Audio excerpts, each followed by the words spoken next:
Bismillahirrahmanirrahim. Assalamualaikum warahmatullahi wabarakatuh. Salam semangat dari ibu buat kalian. Masih tetap semangat? Insya Allah masih tetap semangat ya nak ya. Ada pepatah yang bilang tak kenal makanya tak sayang. Sebelumnya kita perkenalan dulu. Nama ibu Rahmatul Hasanah Tahtu Safitri, panggilannya dengan Bu Tahtu.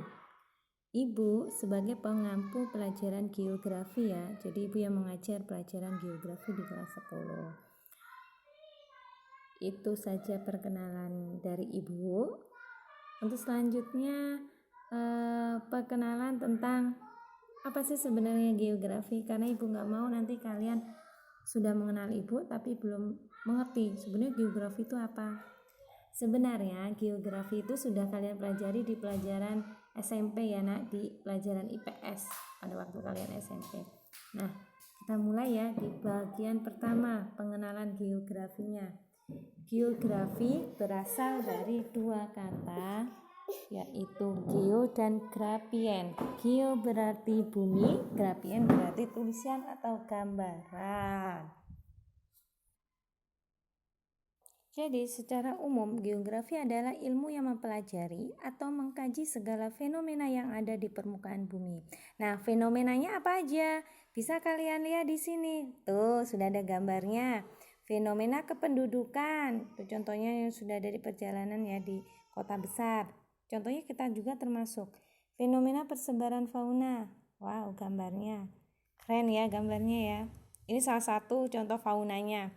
Kemudian fenomena iklim, bisa cuaca yang ada yang sering terjadi ya, itu fenomena iklim. Nah, kesimpulannya, definisi geografi, ilmu pengetahuan yang mempelajari tentang persamaan dan perbedaan gejala alam dan kehidupan di muka bumi, serta interaksi antara manusia dan lingkungannya dalam konteks keruangan dan kewilayahan. Di dalam geografi, ini ada objek studi geografi. Nah, kalau kata-kata objek itu kalian sudah mengerti ya, objek itu sasarannya. Objek foto kalian, berarti kalian sebagai objeknya, itu contohnya. Nah, di geografi objeknya itu ada dua, ada objek material dan objek formal. Contoh dari objek material yaitu objek material litosfer, lapisan kulit bumi, bisa kalian lihat gambarnya. Kemudian objek material yang kedua yaitu atmosfer. Nah, ini bisa terlihat gambarnya di lapisan udara ya, terkait dengan lapisan udara. Yang ketiga, objek material hidrosfer, kaitannya dengan lapisan air. Jadi nanti ilmu penunjangnya kalian mempelajari tentang perairan laut, perairan daratan seperti sungai, rawa, kali, air tanah. Itu objek material hidrosfer. Kemudian objek material biosfer. Nah, ini kaitannya dengan kehidupan flora dan fauna, tumbuhan dan hewan. Kemudian yang terakhir, objek material antroposfer. Nah, ini lapisan kehidupan manusia, aktivitasnya. Dari objek material kita lanjut ke objek formalnya. Di objek formal itu ada 3, yaitu objek formal keruangan, mengkaji geosfer dengan menganalisis seluruh fenomena geosfer. Nah, ini contohnya, ada keterkaitannya. Kemudian objek formal kelingkungan. Jadi ada kaitan atau interaksi dari komponen biotik dan abiotik. Ini contohnya. Kemudian yang ketiga, objek formal kewilayahan. Adanya persamaan dan perbedaan suatu wilayah dengan wilayah yang lain. Dari objek di dalam geografi ternyata ada ruang lingkupnya. Ada 3 ruang lingkup. Yang pertama tentang persebaran penduduk, yang kedua tentang interaksi, yang ketiga tentang kajian terhadap wilayahnya. Ini ruang lingkupnya. Jadi ada persebaran dan ada interaksi timbal baliknya setiap wilayah atau region. Nah, di dalam ruang lingkup itu ada diagram, ada cabang ilmu geografinya. Jadi ilmu yang menunjang ilmu yang menunjang pelajaran geografi. Ini ada diagram pohonnya ya. Di antaranya ada geologi, ada geografi manusia, ada geografi ekonomi, geografi kependudukan, ada SIK, ada penginderaan jauh dan sebagainya. Bisa kalian lihat di pohon cabang ilmu geografi ini.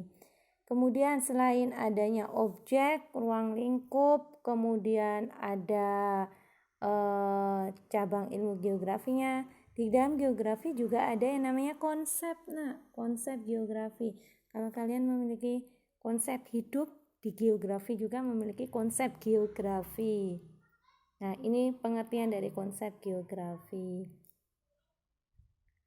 Di dalam geografi ada konsep lokasi. Nah, ini lokasi kalian di mana, tempat tinggal kalian. Yang pertama lokasi, ini pengertiannya. Kemudian yang kedua adanya jarak antara kalian dengan ibu. Nah, itu konsep jarak ya nak ya. Jadi berapa waktu yang dibutuhkan untuk tiba di wilayah tersebut. Contoh jarak rumah kalian dengan sekolahan. Itu masuk ke dalam konsep jarak. Nah, ini pengertiannya. Kemudian yang ketiga yaitu konsep keterjangkauan. Nah, kemudahan untuk mencapai suatu objek. Ini konsep keterjangkauan. Dari tempat tinggal kalian ke sekolahan, keterjangkauannya. Kemudahan untuk mencapai sekolahan itu gimana? Itu konsep keterjangkauan. Bagaimana menuju wilayah tempat tinggal Anda? Itu contoh dari keterjangkauan. Kemudian konsep morfologi. Nah, bentuk lahan permukaan bumi ya, ini terkait dengan morfologi.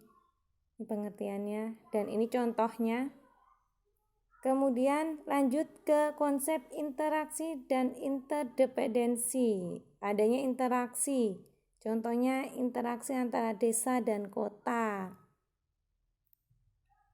Saling berinteraksi. Nah, ini pengertiannya. Yang paling atas gambar itu contoh dari interaksi dan interdependensi konsep ya. Kemudian konsep yang selanjutnya yaitu keterkaitan keruangan. Nah, ini kerusakan lingkungan di wilayah hulu sungai. Apa yang terjadi? Banjir pada waktu musim hujan. Ini contohnya. Nah, ini pengertiannya. Keterkaitan keruangan yaitu menunjukkan tingkat hubungan antar wilayah. Pengertiannya. Kemudian selanjutnya yaitu pola. Konsep pola. Bentuk, struktur dan persebaran fenomena di muka bumi, itu pengertian dari pola. Nah, ini contohnya. Kalau pemukiman mengikuti pola rel kereta api, nah itu masuk ke dalam contoh dari pola. Kemudian aglomerasi, artinya pengelompokan ya. Nah, ini ada pengertiannya, pengelompokan fenomena pada suatu wilayah. Nah, ini contohnya. Di mana pusat kegiatan bisnis di wilayah tempat tinggal Anda? Contoh lagi, aglomerasi, pengelompokan pemukiman kumuh, pengelompokan pemukiman elit. Nah, itu sudah mengelompok. Itu yang disebut dengan pola aglomerasi. Kemudian selanjutnya yaitu nilai kegunaan, pola nilai kegunaan.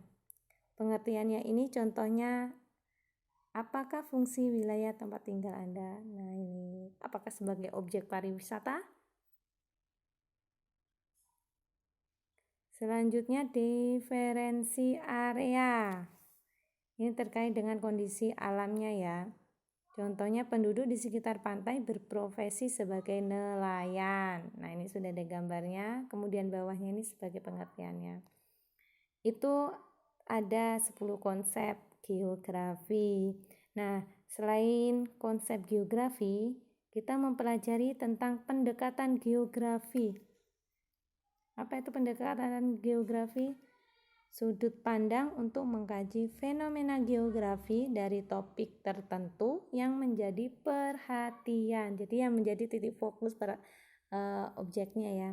Ada 3. Yang pertama, pendekatan ke ruangan. Bisa kalian baca di sini ada 3 poin yang untuk menunjukkan bahwa mengetahui pendekatan yang terjadi. Kemudian pendekatan ke lingkungan, bagaimana pengaruhnya. Kemudian yang ketiga yaitu pendekatan kompleks wilayah. Faktor kondisi fisiknya disebabkan oleh faktor siapa. Dari 10 konsep, 3 pendekatan, sekarang kita ke prinsip geografi. Ada 4 prinsip ya. Oke, Ibu ulangi lagi. Di dalam geografi ada 2 objek, 3 pendekatan, 10 konsep, 3 ruang lingkup, dan sekarang ada 4 prinsip. Prinsip yang pertama yaitu persebaran, prinsip yang kedua interrelasi, yang ketiga deskripsi, dan yang keempat korologi. Setiap poin sudah diberi penjelasannya. Bisa kalian baca sendiri. Kemudian ini contohnya. Ya, contohnya ada tanah longsor, di sini ada peta persebaran. Ini masuk ke dalam konsep prinsip deskripsi kalau dalam bentuk gambar ya. Kita lanjutkan lagi. Dari prinsip kita ke aspek geografi. Nah, aspek geografi ini ada 2 aspek, yaitu aspek fisik dan aspek sosial. Nah, bisa kalian lihat sendiri. Di sini ada aspek fisik, contohnya tanah, air, udara.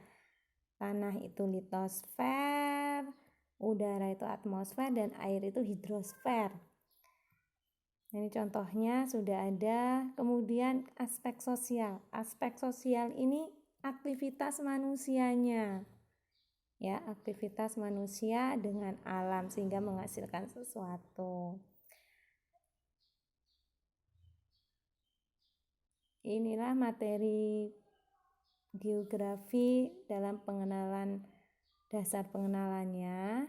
Mudah-mudahan apa yang Ibu jelaskan bermanfaat buat kalian.